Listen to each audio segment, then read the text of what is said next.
How do you make suicide funny? Yeah. I know it seems like a controversial question, but it's one that as a comedian I asked myself as I was taking a suicide note I'd written in the psych ward and creating a show off of it. Now, I knew it was going to be difficult to joke about because we don't even like talking about suicide privately, you know? Probably because suicide is such a hard thing to understand, you know? Wanting to die is such a foreign experience if you've never been there, if you've never been in your garage with the doors closed and the car running, only to remember 8 hours later that you shouldn't have bought a Prius.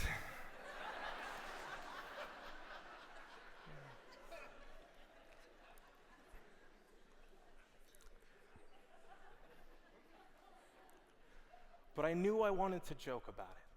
Because like many people you know, maybe even you, I make jokes to deal and talk with tough circumstances. And when every day I felt like I was drowning in depression, I knew that I needed those few minutes on stage to finally breathe. Still, even if it's therapeutic, some people question, should we joke about suicide, or are there some topics that are just off limits? You know, because we've all seen the news story of the comedian that crossed the line. You know. But comedy is an art that deals with politics, religion, sex, normally delicate topics every day. So a debate arises. What is the line? You know, several headlines have said, famous comedians won't perform at colleges anymore because they're too PC.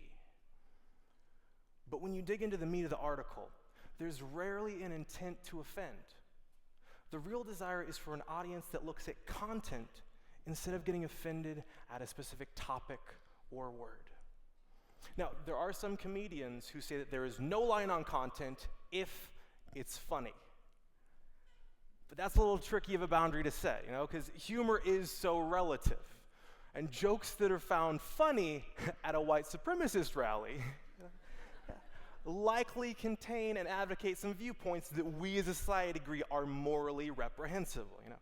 So there must be some actual too far where it's not funny or even a joke. So, you should never joke about rape or child molestation. Is a sentence that just sounds so right when you hear it, doesn't it? And it's one that we do often hear, especially when people feel like a line was crossed.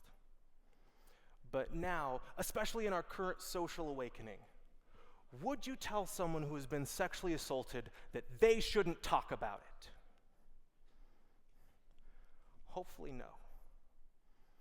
And unfortunately, there's a large number of people who have been assaulted, and they've taken the supposedly appropriate path of reporting it to the authorities, who've ignored them, or sometimes refused to even investigate, leaving them often feeling hopeless, powerless, and abandoned.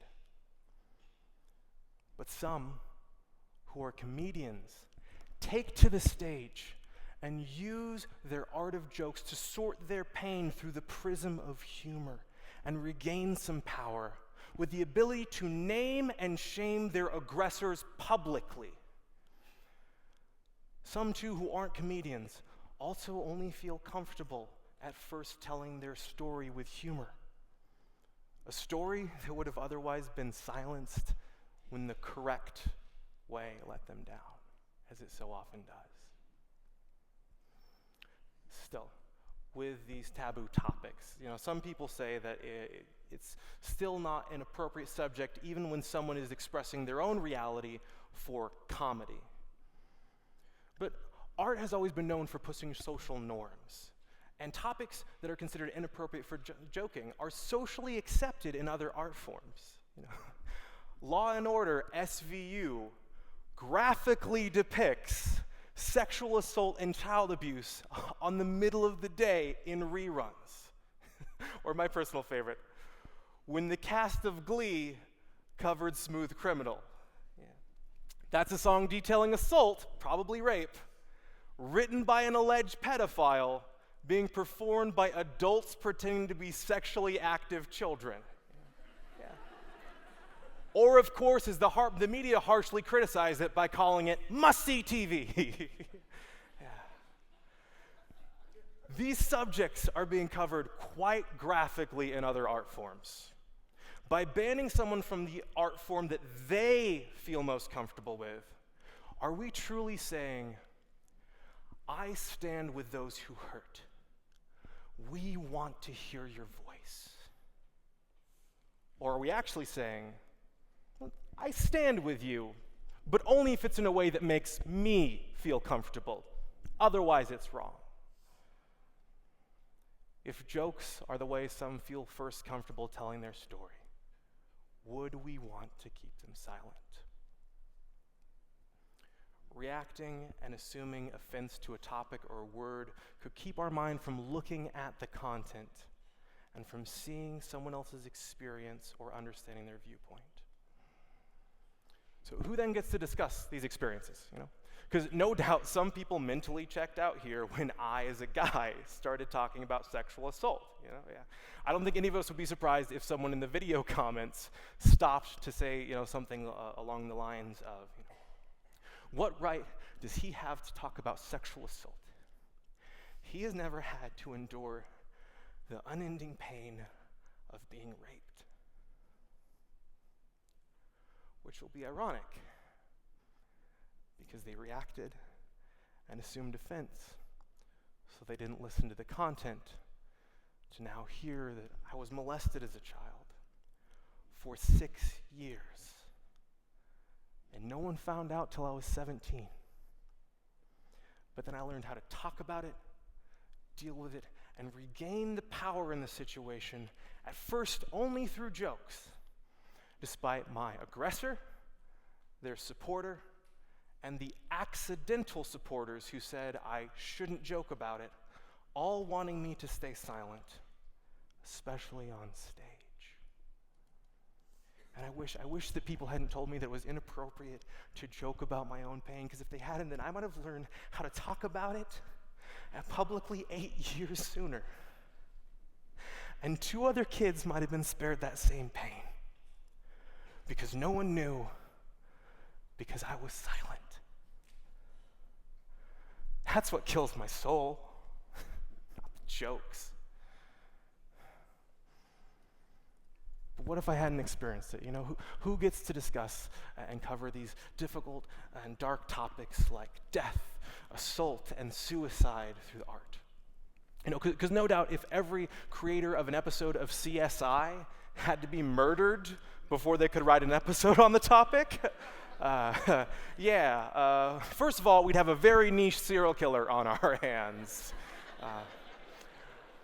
Secondly, I'd really like to know how they got those scripts out while they were dead.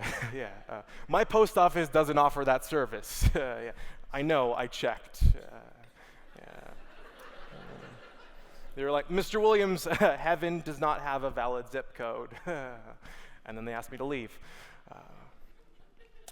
So, with things like television, we accept expression by proxy. Likewise, if we look at the work of Norman Rockwell, the painter, which Norman Rockwell, a dude so white, he makes the cast of Friends look diverse. It's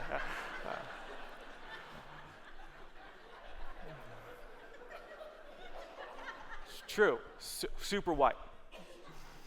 But his paintings on civil rights were helpful to the movement, and so iconic that President Obama hung one containing the N-word outside the Oval Office.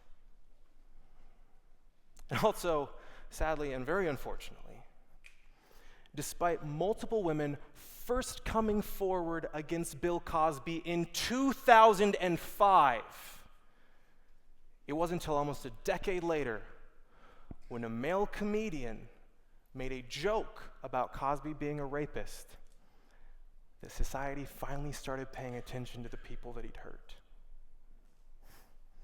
It's not right, but it's what happened.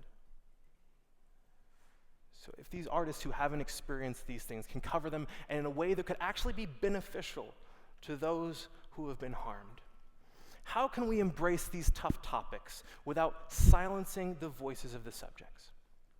Now, in all the socially accepted examples I mentioned, it's not a topic or a word, but the context and the approach to the subject, and the approach to one who's been harmed, if there is one. And it's really important here that we clarify harmed, because every joke has someone or thing that is the target of it. For example, if I make fun of people who wear Crocs shoes, saying that they look silly, they're not a vulnerable or disenfranchised group. We're not punching down. People who wear Crocs might be angry, but they aren't harmed by anything, except their own fashion sense. Sure. So ultimately, no real damage is done, except to my Twitter feed, which will be filled with angry Crocs wearers. Yeah, it's going to happen.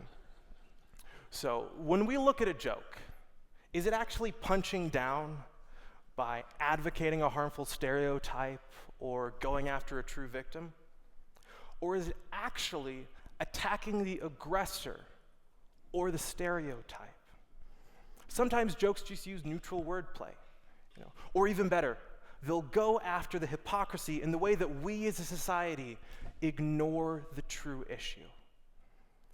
And sometimes jokes just go off of the absurdity of circumstance, like suicide by Prius. Yeah. But if a joke is going after the stereotype, the aggressor, or society's ignorance, it can do actual good. Because that room full of people laughing is a room full of people subconsciously agreeing, and a room full of people seeing a viewpoint that they might have otherwise missed. Normalizing these difficult things, these topics, through jokes and conversation is incredibly, incredibly important right now. Now, don't get me wrong, jokes are not the long-term fix for suicide. But someone finding a way that they feel okay to first talk about it could lead to them actually getting help. And that could save lives. The 93% of comedians who said that being on stage and telling jokes made them feel better or less suicidal found a way to talk. Nationwide, since the turn of our millennium, across all ages, suicide is up by 30%, to the point it is now the #1 killer of teenagers in 10 states. Would we want to silence a voice just because it's in a form that we don't feel comfortable with? How do you make suicide funny? First, you have to help people realize that making light of something isn't always a bad thing, because that light can help someone get through trauma or abuse or even just a bad day. And sharing it with others can help that person feel less alone. That's why whenever anyone says to me about my show, you shouldn't joke about suicide, I try to honestly respond. I'm so sorry. Did you lose someone to suicide? I am honestly so sorry that you had to experience that pain. But can I ask, what would you give to have that person back for just one day? $1 million if you had it? What if all that person had to do to stay alive for that day was to express their grief through jokes? Because that's what I'm doing. Please just extend that same courtesy to my dad and to my friends, because some days joking about suicide is the only thing that keeps me alive. Thank you. Thank you. Thank you so much. Thank you. Thank you so much, Todd.